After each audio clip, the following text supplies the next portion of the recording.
ലീഗായിട്ട് അപ്പോൾ കൂടുതൽ സൗഹൃദം തോന്നും അല്ലേ? നല്ല സൗഹൃദമല്ല, ഒരുപാട് പേരുണ്ട് നല്ല ലീഗിലെ. പൊതുവെ പാർട്ടിയും ലീഗായിട്ടാണ് സൗഹൃദം തോന്നും. അങ്ങനെയല്ല, നമ്മളെല്ലാ വിഭാഗം ജനങ്ങളെയും ചേർത്ത് നിർത്തുക എന്നുള്ളതാണ്. അല്ല, അങ്ങനെ പരാതി ഉണ്ട് കേട്ടോ. വസീഫയുടെ പ്രചരണത്തിൽ ലീഗിനെതിരെ ഒന്നും പറയുന്നില്ല എന്ന് പറയുന്നത്. ഞാനോ?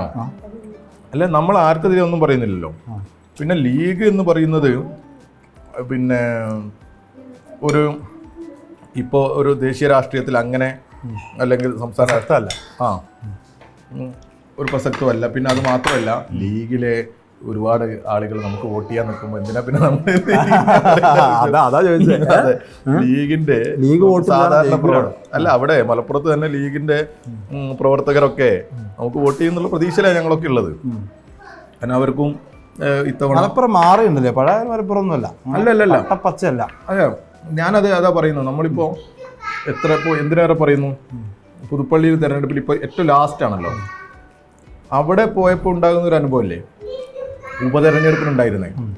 എനിക്ക് അതിനേക്കാളും അതിനാകുമ്പോൾ എല്ലാവരും കൂടി വന്ന് നമ്മൾ ഉണ്ടാക്കുന്ന ഒരു വൈബും കാര്യമാണ്. അതിനേക്കാളും നല്ല വൈബാണ്, നല്ല ഒരു പോസിറ്റീവായിട്ടുള്ള റെസ്പോൺസാണ്. പിന്നെ നമ്മൾ തന്നെ എത്രയോ ഉപതെരഞ്ഞെടുപ്പുകളിൽ പോയി നിന്നിട്ടുണ്ട്. അരൂര്, അതേപോലെ ജനീഷ് കുമാറിൻ്റെ തെരഞ്ഞെടുപ്പിൽ, അവിടെയൊക്കെ അരൂരൊക്കെ ഇഞ്ചോടിഞ്ച് പോരാട്ടമായിരുന്നല്ലോ. അവിടെ കാണുന്നതിനേക്കാളും ഒരു പോസിറ്റീവായിട്ടുള്ള അന്തരീക്ഷമായിട്ട് എനിക്ക് തോന്നുന്നത്. ആളുകളുടെ പ്രതികരണവും സ്നേഹവും കരുതലും ഒക്കെ ഒരു വലിയ. നിങ്ങൾ കഴിക്കട്ടോ, ഇത് വർത്താനം നോക്കണ്ട. ഇപ്പോൾ ഉമ്മ ഭക്ഷണം കുറവാ. ഈ പ്രചാരണത്തിന് പോകുമ്പോഴേ എന്താണ് അവിടെ ഒരു സ്പെഷ്യലായിട്ട് തോന്നിയത്? മലപ്പുറത്തിൻ്റെതായിട്ടൊരു പ്രത്യേകത തോന്നുന്നു. പിന്നെ ഞങ്ങളും മലപ്പുറം തമ്മിൽ, നമ്മൾ കോഴിക്കോട് മലപ്പുറം തമ്മിൽ വലിയ വ്യത്യാസമില്ല. ഈ മലപ്പുറം ഈ മണ്ഡലം എന്ന് പറയുന്നത് നേരോ മണ്ഡലം കുറച്ച് വലുതാണ്. നിലമ്പൂർ ഇതിനകത്ത് വിടില്ലല്ലോ. പെരിന്തൽമണ്ണ പെരിന്തൽമണ്ണ എത്തും പാലക്കാടിൻ്റെ സ്വഭാവമായി. അതെ, പെരിന്തൽമണ്ണ പാലക്കാട് സ്വഭാവമാണ്. പിന്നെ വള്ളിക്കുന്നിന് മറ്റൊരു സ്വഭാവമാണ്. നമ്മുടെ കടലുണ്ടി കൊണ്ടോട്ടിയും അതുപോലെ തന്നെ മറ്റൊരു രീതിയാണ്. ഞാൻ നേരത്തെ ചോദിച്ചത് ഈ മലപ്പുറത്തിന്റെ സ്വഭാവം മാറി. കാരണം പണ്ടൊക്കെ ഒരു ലീഗ് എന്ന് പറഞ്ഞാൽ മലപ്പുറം, ദീന് എന്ന് പറഞ്ഞാൽ ലീഗ്, അങ്ങനെ സാധനം അത് മാറിയോ? അല്ല, അതും നമ്മുടെ ഒരു തെറ്റിദ്ധാരണ സത്യത്തിൽ. ഞാനില്ല, ഞാനതാ പറഞ്ഞു. ഞാൻ പ്രീ ഡിഗ്രി മുതൽ, പ്രീ ഡിഗ്രി ലാസ്റ്റ് ബാച്ചാണ് MMO കോളേജിലാണ് പഠിക്കുന്നത്. അതൊരു സത്യത്തിൽ ഇവിടുന്ന് മൊയ്മോനാജി എന്ന് പറയുന്ന മുഹമ്മദ് അബ്ദുറഹ്മാൻ സാഹിബ് മെമ്മോറിയൽ ഓർഫനേജ് കോളേജാണ്, റീഡർ കോളേജാണ്. അന്ന് ജൂനിയർ കോളേജായിരുന്നു. മാനേണ്ടു കോട്ടയിലും ഒക്കെ ഇവരുമായി ബന്ധപ്പെട്ട കെയുമായി ഒക്കെ ബന്ധപ്പെട്ട ആളുകൾ വരുന്ന ഒരു കോളേജാണ്.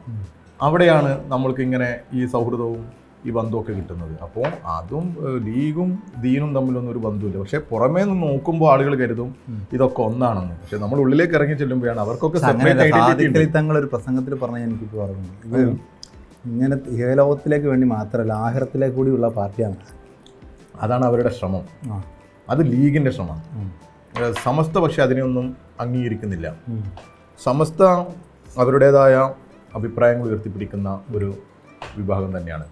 അവർ മത കാര്യങ്ങളിൽ കൂടുതൽ ശ്രദ്ധ കൊടുക്കുന്ന, അതിനുവേണ്ടി പരിശ്രമിക്കുന്ന ഒരു പണ്ഡിതരുടെ ഒരു വലിയ വിഭാഗമൊക്കെ ഉള്ള ഒരു സമുദായ സംഘടന തന്നെയാണ്. അതിപ്പോൾ AP വിഭാഗമായാലും അങ്ങനെ തന്നെയാണ്.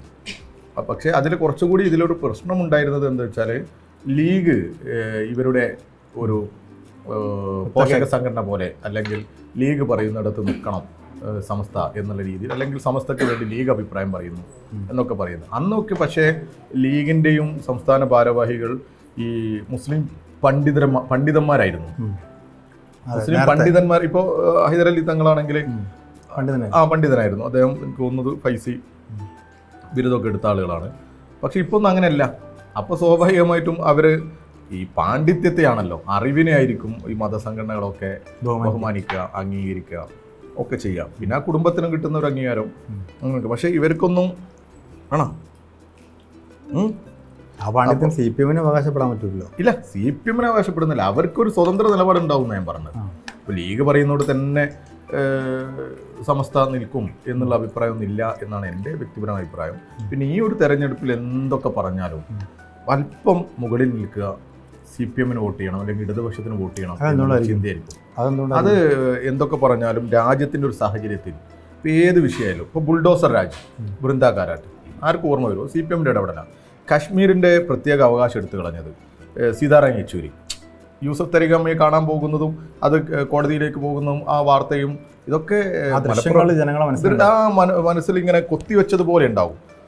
പൗരത്വ ഭേദഗതി, ഏക സിവിൽ കോഡ്, NIA ഭേദഗതി, NIA നിയമ ഭേദഗതിക്ക് വലിയ ചർച്ചയല്ലേ. NIA നിയമ ഭേദഗതിയിൽ അമിത്ഷാ ഓർമ്മയില്ലേ, ആരാണ് തീവ്രവാദി ഞാനൊന്ന് കാണട്ടെ എന്ന് ചോദിച്ചപ്പോൾ അപ്പുറത്തെ ഡോറിലൂടെ ഇറങ്ങിപ്പോയതാ ബാക്കിയുള്ളവർ. പക്ഷേ ആരിഫ് എതിർത്ത് വോട്ട് ചെയ്തു, സംസാരിച്ചു. അങ്ങനെയുള്ള ഒരു അന്തരീക്ഷം ഇടുണ്ട്. ആ ഇടതുപക്ഷ ഇടപെടലുകളെയെല്ലാം ജനം നോക്കിക്കാണുന്നുണ്ട്.